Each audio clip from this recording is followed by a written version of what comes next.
Vamos direto ao assunto. Bem-vindos a esta análise detalhada sobre o 13º ano de exílio, Sombras de Virata. Hoje, a gente vai mergulhar de cabeça em uma missão furtiva de altíssimo risco, uma verdadeira corrida contra o relógio, protagonizada pelos maiores e mais poderosos heróis do épico Mahabharata. O ponto crucial de toda essa história gira em torno de um grande mistério. Parem para pensar um instante. Como é que os guerreiros mais famosos e reconhecíveis do mundo conseguem, de repente, desaparecer completamente do mapa? Após passarem 12 longos anos exilados na floresta, os Pândavas enfrentam agora uma regra absolutamente aterrorizante. Se algum deles for descoberto durante este 13º ano, a punição é brutal.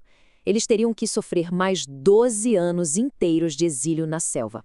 É uma pressão surreal, uma aposta onde um único deslize custa a vida inteira.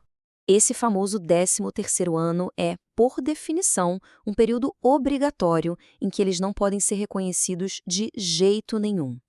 Para sobreviver a essa reta final, esses heróis, que estão acostumados a literalmente conquistar mundos, precisam se tornar invisíveis para os espiões que estão caçando cada passo deles dia e noite. Eles têm que assumir identidades falsas. O próprio texto descreve isso de forma genial, dizendo que eles precisam agir como fogo coberto por cinzas. Qualquer faísca, qualquer demonstração da verdadeira natureza deles e o jogo acaba. Mas antes mesmo de entrarem na cidade do rei Virata, eles esbarram num problema logístico gigantesco: as armas. Não dá para simplesmente dar um passeio carregando o famoso arco Gandiva do Arjuna, o arco indestrutível do Yudhishthira ou o arco do Bhima que ruge como um trovão. Isso sem falar nas armas de subjugação do Nakula e do Saradeva e em um monte de espadas super brilhantes e flechas afiadas. Eles precisam literalmente abrir mão de quem são, escondendo todo esse arsenal lendário em uma enorme árvore chamada Sami, que ficava num lugar bem inacessível, perto de um cemitério assustador. E é aqui que a gente vê o quão estrategistas eles eram. Para garantir que ninguém chegasse perto das armas, eles inventam uma desculpa incrivelmente macabra. Eles penduram tudo nos galhos e dizem para as pessoas ao redor: esta é a nossa mãe, de 180 anos, nós penduramos seu corpo morto de acordo com o costume observado por nossos antepassados. É pesado, né? Mas funciona perfeitamente. Eles usam esse álibi nojento para que o cheiro ruim da área e o pavor de assombrações mantenham qualquer pastor curioso bem longe do arsenal divino. Bom, com as armas escondidas, eles entram na cidade, e é aí que a ironia dramática atinge outro nível. Eles não vão se esconder numa caverna escura e isolada. Pelo contrário, eles se infiltram e se escondem bem debaixo do nariz de todo mundo. O rei Virata passa a ser servido pelos maiores conquistadores da Terra e não tem a menor ideia do que está acontecendo no próprio palácio. E para ter uma noção de quão profunda é essa transformação, deem uma olhada nesta lista. Cada personagem assume um papel completamente submisso, mascarando aquele status quase divino que eles têm. O nobre Yudhishthira vira Kanka, um cortesão que joga dados. O gigante guerreiro Bhima vai parar na cozinha como cozinheiro e lutador de entretenimento. Arjuna vira Vrihanala, um mestre de dança. Nakula e Saradeva vão cuidar de cavalos e bois. E a princesa Draupadi, ela se disfarça como Sairindri, uma simples serva da rainha. Eles viraram a própria realidade de cabeça para baixo. O contraste é simplesmente bizarro. Vejam o caso do Arjuna. De um lado temos Arjuna, o conquistador, um guerreiro implacável, igual aos deuses em combate, com os braços cheios de cicatrizes de tanto puxar corda do arco.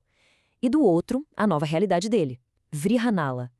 Ele agora usa tranças e pulseiras de conchas, ensinando música e passos de dança para a princesa, passando-se por alguém do terceiro sexo. Imaginem a contenção mental e física exigida aqui. Ele literalmente precisou encher os braços de adornos de conchas para esconder as cicatrizes de batalha que revelariam quem ele é na mesma hora. Por 10 meses seguidos, o plano é um sucesso absoluto. Ninguém desconfia de nada. Só que, né, é claro que isso não ia durar até o fim. Uma tempestade se forma quando um sujeito chamado Kishaka entra em cena. Ele é o cunhado do rei e o perigoso e arrogante comandante das forças militares. Assim que ele pisa no palácio e coloca os olhos na disfarçada Draupadi, o cenário muda completamente. A tensão escala numa velocidade absurda. Olha só como a situação desmorona. No 10º mês, Kishaka vê Draupadi pela primeira vez e decide que aqui é de qualquer jeito. Apenas um dia depois, a rainha, manipulada por ele, obriga Draupadi a ir buscar vinho justamente nos aposentos do Kishaka. Uma horinha depois, o cara tenta agarrá-la à força, ela consegue se soltar e corre desesperada para o salão do rei em busca de ajuda. E poucos minutos depois, o impensável acontece. Kishaka a alcança e dá um chute na Draupadi ali mesmo, fisicamente, no meio de todo mundo, na frente do próprio rei Virata.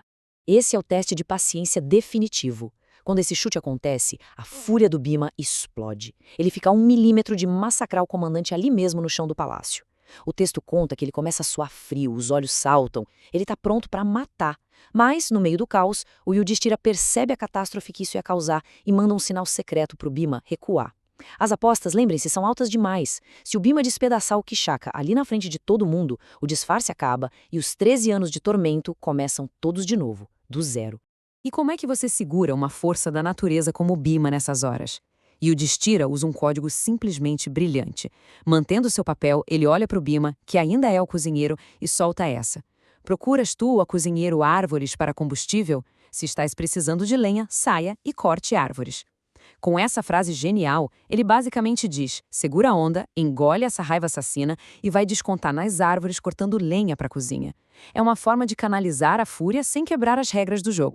Só que a Draupadi, bom, ela não é do tipo que aceita uma injustiça desse tamanho e deixa por isso mesmo, ainda mais com o rei ignorando o que aconteceu. Na calada da noite, ela vai em segredo até os aposentos do Bhima e juntos eles armam uma emboscada letal e extremamente arriscada para o comandante. O clímax rola à meia-noite no salão de dança vazio do palácio. O contraste entre o que o Kishaka achava que ia acontecer e o que realmente acontece é perfeito. Ele chega se achando o máximo, esperando um encontro romântico com a Draupadi para finalmente saciar seus desejos doentios. Mas a realidade? Um breu total, uma armadilha fatal preparada pelo imponente Bhima e a fúria do que a própria Draupadi tinha espalhado ser um de seus maridos Gandharvas protetores. O que vem a seguir é pura catarse, mas de um jeito agonizante. Uma luta brutal, no escuro e em absoluto silêncio. Eles lutaram inteiramente sem armas. O texto diz que eles se agarraram como elefantes enfurecidos. O impacto dos golpes soava como bambus enormes estalando e quebrando no meio. E no final, o Bhima usa a força colossal dele para amassar o Kishaka, literalmente. Ele quebra todos os ossos e transforma o cara numa bola de carne sem forma. E o mais louco, ele espremeu a garganta do Kishaka para que ele não soltasse um único grito que pudesse alertar os guardas lá fora. Quando tudo acaba, a frase do Bhima revela o tamanho do peso que ele estava carregando. Matando este desgraçado que pretendia violar nossa esposa, estou liberto da dívida que devia aos meus irmãos e alcancei a paz perfeita. Dá para sentir o imenso alívio dele. Ele eliminou a pior das ameaças, protegeu a esposa e fez tudo isso sem botar em risco o maldito disfarce que estava custando tanto a todos eles. Certo, mas e o dia seguinte? Como explicar um corpo esmagado parecendo uma bola no meio do salão de dança? É aí que entra o famoso álibi. Eles começam a espalhar o boato de que os misteriosos maridos da Draupadi, que ela alegava serem Gandharvas, ou seja, semideuses invisíveis e extremamente possessivos, apareceram do nada e cometeram um assassinato para defendê-la. Essa fofoca rapidamente ganha força e tira os Pandavas completamente do radar de qualquer suspeita. Mas se vocês acham que o problema acabou, apertem os cintos. O perigo continua fervendo. Quando a família e os aliados do clã do Kishaka encontram o corpo, eles entram em pânico e ao mesmo tempo surtam de raiva. Querendo vingança, eles pegam a Draupadi à força e decidem arrastá-la para o cemitério, com a intenção bizarra e cruel de queimá-la viva na mesma pira funerária do comandante. E isso nos leva a um número que é, para dizer o mínimo, insano. 105. Esse é o número exato de parentes do Kishaka que o Bhima liquida logo em seguida. Ele coloca outro disfarce, sai sorrateiramente do palácio, chega no cemitério e, na força do ódio, arranca uma árvore gigantesca inteira do chão. Usando a árvore como uma verdadeira clava de destruição em massa, ele massacra todos os 105 homens e resgata a Draupadi das chamas bem na hora. E sabem qual é a parte mais impressionante disso tudo? O disfarce deles continua 100% intacto. O rei Virata e os poucos que sobreviveram para contar a história ficam tão aterrorizados com a brutalidade da coisa toda que eles realmente acreditam que só um Gandharva muito revoltado e invisível seria capaz de fazer um estrago desses. Um medo generalizado toma conta de todos, e ninguém nunca mais ousa sequer olhar torto para Draupadi. O escudo de invisibilidade dos Pandavas sobreviveu à tempestade. O que nos deixa com uma reflexão final que é para explodir a cabeça de qualquer um. Se esse é o nível de poder aterrorizante e brutal que eles conseguem liberar quando estão tecnicamente reprimidos, tentando se esconder, fingindo ser servos e lutando de mãos vazias, o que diabos vai acontecer quando esse 13º ano finalmente acabar? O que vai sobrar quando esses heróis recuperarem suas verdadeiras identidades e buscarem aquelas armas divinas escondidas lá na árvore Sami? Toda essa confusão em Virata só serviu para provar a força absurda que estava contida ali e nos deixa imaginando quão devastadora vai ser a guerra inevitável assim que as máscaras caírem. Muito obrigado por acompanharem até aqui e até a próxima!